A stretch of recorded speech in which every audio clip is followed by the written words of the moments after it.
नमस्ते छात्रों, आज हम अपनी पाठ्य पुस्तक का 5वां पाठ गोवा जैसा मैंने देखा पढ़ेंगे। इसके लेखक है विनय शर्मा। प्रस्तुत यात्रा वर्णन के माध्यम से लेखक ने गोवा के सुंदर समुद्री किनारों, वहाँ की जीवन शैली, त्योहार आदि का बड़ा ही मनोरम वर्णन किया है। लेखक कहते हैं, गोवा का नाम सुनते ही मन खुशी से नाच उठता है। और क्यों न उठे, यहाँ की प्रकृति, आबोहवा और जीवन शैली का आकर्षण ही है कि पर्यटक खुद बे खुद यहाँ खींचे चले आते हैं। गोवा देश के कोने में छोटा सा राज्य है, फिर भी हर एक पर्यटक के दिल की धड़कन है। इसलिए लेखक अपने परिवार के साथ गोवा गई। 23 नवंबर को जब गोवा एक्सप्रेस मडगांव रुकी तो सुबह का उजाला हो गया था। एक टैक्सी ने लेखक का ध्यान उनकी ओर खींच लिया।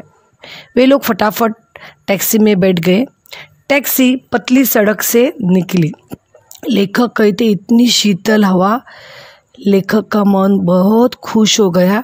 यात्रा की सारी थकान मिट गई। पर्यटन का आनंद अलग ही होता है। इंसान सारी जिंदगी काम करता है, समस्याओं का सामना करता है। उसे मुक्ति पाने का सबसे अच्छा तरीका है पर्यटन। और शरीर भी खुश होता है, शरीर को विश्राम मिलता है। कुछ देर बाद उनकी टैक्सी मडगांव में स्थित 5 किलोमीटर दूर कस्बा बेनालियम एक रिसोर्ट में आकर रुकी। लेखक ने पहले ही रिसोर्ट बुक कर लिया था। नहा धोकर खाना पीना खा के उन लोगों ने आराम किया और अपने अपने कमरे में चले गए। लेखक कहते हैं, कमरे में जाने से पहले मैं आपको कुछ गोवा की खास बातें बताती हूँ। दरअसल गोवा राज्य 2 भागों में बटा हुआ है, दक्षिण गोवा जिला तथा उत्तर गोवा जिला। इसकी राजधानी पणजी मांडवी नदी के किनारे स्थित है। यह नदी बहुत बड़ी है, इसमें वर्ष भर पानी रहता है। समुद्री इलाका होने के कारण मौसम में हमेशा उमस मतलब गर्मी और हवा में नमी रहती। शरीर चिपचिपा रहता है, लेकिन मुंबई जितना नहीं, क्योंकि यहाँ का क्षेत्र हरियाली से भरपूर है। यो गोवा खूबसूरत रेतीले तटों, महंगे होटलों तथा खास जीवन शैली के लिए जाना जाता है। फिर भी गोवा की एक सांस्कृतिक विरासत है। यहाँ की शाम बहुत अच्छी रही थी। शाम का आनंद लेने के लिए लेखक और उसका परिवार बेलानियम बीच की ओर चले। यह बीच बहुत खूबसूरत तथा शांत है। पूरे दिन की थकान और गर्मी मिटाने के लिए अच्छा लगता है। रिसोर्ट से ज़्यादा दूर नहीं है, चल चल के गए। समुंदर की लहरों की आवाज़ आ रही थी। ऐसा लगता है कभी समुंदर मिले और उसे गले मिले। उधर पहुँचते ही बच्चों ने रेत का घर बनाने में बच्चे जुट गए। बच्चे रेत के घर बनाते थे। लहरें आती थी और लहरें उनका घर गिरा देती। वे फिर से बनाते, फिर से मिटा देती। यही क्रम चल रहा था। तभी लेखक ने बच्चों को सिखाया कि जीवन में आशावाद हो तो कोई भी काम असंभव नहीं है। जैसे ही शाम घर आने लगी, वे लोग समुंदर किनारे बैठ गए। यहाँ एक मज़ेदार दृश्य उनको देखने को मिला। बहुत सारे पक्षियों की टीटी की आवाज़ सब पर्यटकों का ध्यान खींच के लेती थी। ये पक्षी क्यों आए हैं? तो लहरों के साथ आने वाली मछलियाँ का शिकार करने के लिए। इधर उधर मंडराते, थोड़ी देर बैठते। तब यहाँ के कुत्तों को इसी बात का इंतजार रहता है कि पंछी कब बैठे और उनके ऊपर कब झपट पड़े। पंछियों का बैठना, कुत्तों का दौड़ना, पंछियों का बैठना, कुत्तों का दौड़ना। ये दृश्य सैलानियों को बहुत मज़ा देता था।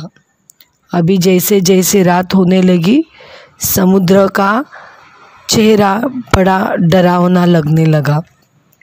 दूसरे दिन उन लोगों ने गोवा घूमने जाने की योजना बनाई। यहाँ घूमने फिरने के लिए बाइक मिलती है किराए पर। बहुत मज़ा आता है बाइक पर घूमने का, लेकिन बच्चे थे ना, इसलिए बस से जाना मुनासिब समझा। गोवा में सी फूड बहुत अधिक अच्छा होता है, लेकिन जो शाकाहारी है उनको भोजन की बहुत समस्या होती है। इधर उधर काफ़ी भटकना पड़ता है, जेब में से पैसे भी बहुत जाते हैं। ये बात लेखक को अच्छी तरह से पता थी, इसलिए लेखक ने ही जिस रिसोर्ट में वह रहते थे उधर खाने की व्यवस्था की गई थी। सबसे पहले उनका परिवार अंजुना बीच पहुंचा। गोवा में छोटे बड़े 40 बीच है, लेकिन प्रमुख 7 या 8 है। अंजुना बीच नीले पानी वाला पथरीला बहुत खूबसूरत है। उसकी एक और लंबी पहाड़ी जहाँ मनोरम दृश्य दिखता है। समुद्र के में जाने के लिए नीचे उतरना पड़ता है। पत्थर में फिसलाहट हो गई है और पानी के वजह से छेद हो गए। युवाओं का दल अपनी मस्ती में डूबा रहता है, लेकिन जो परिवार के साथ आए हैं वे अपने बच्चों पे ध्यान देते हैं। लेखक कहते हैं कि अंजुना बीच और बेलानियम बीच दोनों में बहुत अपना अपना सौंदर्य का फर्क है। बेलानियम बीच रेतीला और उथला है, मछुआरों की पहली पसंद है।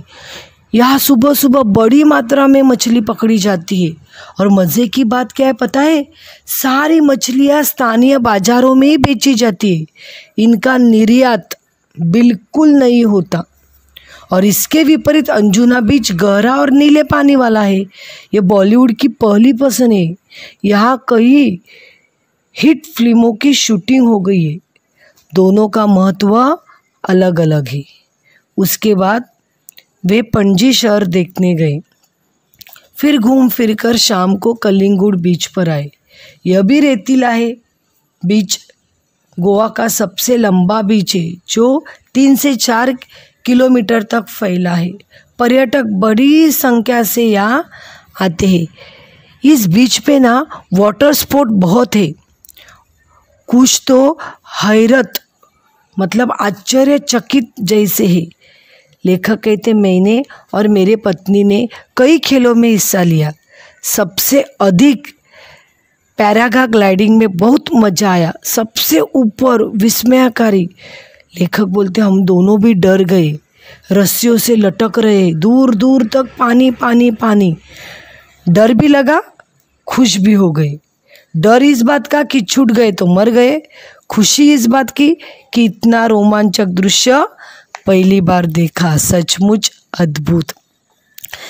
लेखक कहते वहाँ हम 4-6 दिन रह गए, लेकिन हमारी दिनचर्या हो गई थी। सुबह जल्दी उठना, फटाफट नाश्ता करना, दिन भर घूम फिर कर थक कर शाम को रिसोर्ट में थकान मिटाने के लिए पूल में तैरना। एक दिन कोलवा बीच भी गए, वहाँ बोटिंग का आनंद लिया। वहाँ डॉल्फिन मछलियाँ भी देखी। बच्चे बहुत खुश हो गए। जिस वक्त हम लोग गोवा में थे वहाँ नवरात्रि और दशहरा का पर्व मनाने का भी सौभाग्य मिला। उत्तर भारत में जिस तरह घर घर तथा गली मोहल्ले में माँ दुर्गा की घट स्थापना कर लड़कियों द्वारा गरबा पर्व मनाया जाता है, ऐसा गोवा में भी होता है। रावण का पुतला कहीं भी जला नहीं जाता। सुबह उठ के लोग साफ सफाई करते हैं, अपने वाहनों की पूजा करते। शाम को भगवान की एक पालकी मंदिर में ले जाती है। यहाँ एक विशेष पेड़ की पत्तियाँ तोड़कर एक दूसरे को देकर बधाई दी जाती है। यही सांस्कृतिक परंपरा है। इतने कम दिनों में गोवा को लेखक कहते पूरा देखना समझना नहीं पाया।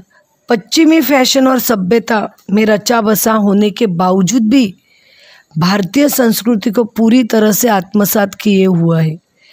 पर्यटक फैशन में रंग कर कुछ दिन के लिए मौज मजा करके जाते हैं, लेकिन गोवा के स्थानीय लोग अपनी सांस्कृतिक परंपरा की उंगली अभी भी पकड़े हुए हैं।